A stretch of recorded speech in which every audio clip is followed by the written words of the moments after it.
உங்களுக்கு வந்து சோகமா இருக்கும்போது நீங்க என்ன பண்ணுவீங்க? நான் என்ன பண்ணுவேன் தெரியுமா? பயணப்படுவது எனக்கு பிடிக்கும். அதுவும் நாமுத்துக்குமார் சொன்ன மாதிரி. அதுவும் இல்லாமல் நான் பயணங்களின் காதலன்.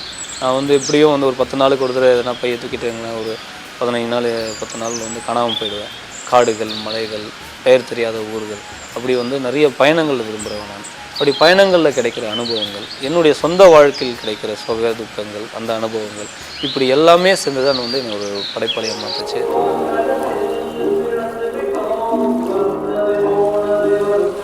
ஒரு வில்லேஜ் டவுன் பஸ் 10 ரூபா டிக்கெட் எடுத்துட்டு போறோம். அந்த பஸ்ல நான் கேட்ட பாட்டும் வேற மாதிரி இருந்துச்சு. நீங்களும் வேணா கேட்டு பாருங்க.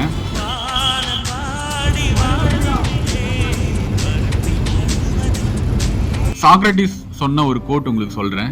நீங்கள் விரும்பியபடி வாழ்க்கை அமைத்துக் கொள்ள தளராமல் முயற்சி செய்யுங்கள். உங்களுடைய உலகம் உங்களிடமிருந்தே தொடங்குகிறது. இது எனக்கு வந்து ரொம்ப ரொம்ப பிடிச்சது. ஸோ நம்ம எந்த ஒரு எஃபர்ட் எடுக்கும் போதும் ஃபெயிலியர் ஆயிடுச்சுன்னா அதை நினைச்சு நம்ம ரொம்ப ஃபீல் பண்ணிக்க வேணாம். அடுத்து என்னன்றத மூவ் ஆன் ஆயிக்கலாம். ஸோ இந்த பஸ்ஸில் வந்து சில ஸ்கூல் பசங்கள்லாம் வந்தாங்க. எனக்கு அப்படியே அந்த ஸ்கூல் மெமரிஸ் வந்துச்சு. ஸோ இப்போ இருக்கிற பசங்களுக்கு தெரியுமான்னு தெரில, அப்போல்லாம் வந்து பஸ் பாஸ் இருக்கும். பஸ் பாஸில் தான் நான் வந்து ஸ்கூலுக்கு வர்றது போகிறது அந்த மாதிரி இருக்கும். என்னுடைய ஸ்கூல் மெமரி நாஸ்டாலஜிக்காக இருந்துச்சு. 2 பேர் வந்து படிக்கட்டில் நின்றுட்டு போகிற மாதிரி 2 ஃப்ரெண்ட்ஸ் இருப்பாங்க. நானும் இந்த மாதிரி வந்து என் ஃப்ரெண்டு கூட வந்து படிக்கட்டில் நின்றுட்டு போயிருக்கேன்.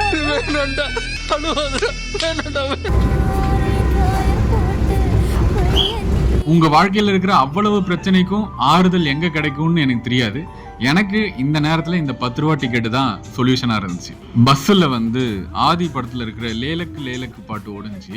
என்ன மாதிரியான வரிகள் தெரியுமா? ப்ளீஸ் ப்ளீஸ் ப்ளீஸ் நீங்க போய் ரீவிசிட் பண்ணி பாருங்க. ஏன்னா பா விஜயோடைய லிரிக்ஸ் உங்களுக்கு தெரியும். அவர் புக்ஸ்ல இருந்து ஒரு விஷயம் சொல்லணும்னா மோட்டிவேஷனா ஒரு விஷயம் சொல்றேன். தோல்வி அடையாத ஒருவன் இதுவரை இருந்ததில்லை. தோல்விகளோடு மட்டுமே ஒருவனும் இதுவரை இருந்ததில்லை. ஸோ இந்த தோல்விகளை நினைச்சு ஃபீல் பண்ணாதீங்க. லைஃப்ல எது எப்ப நடக்குமோ அது கண்டிப்பா நடக்கும். என்ன நம்மள மாதிரியான ஆட்களுக்கு கொஞ்சம் லேட்டா நடக்கும்.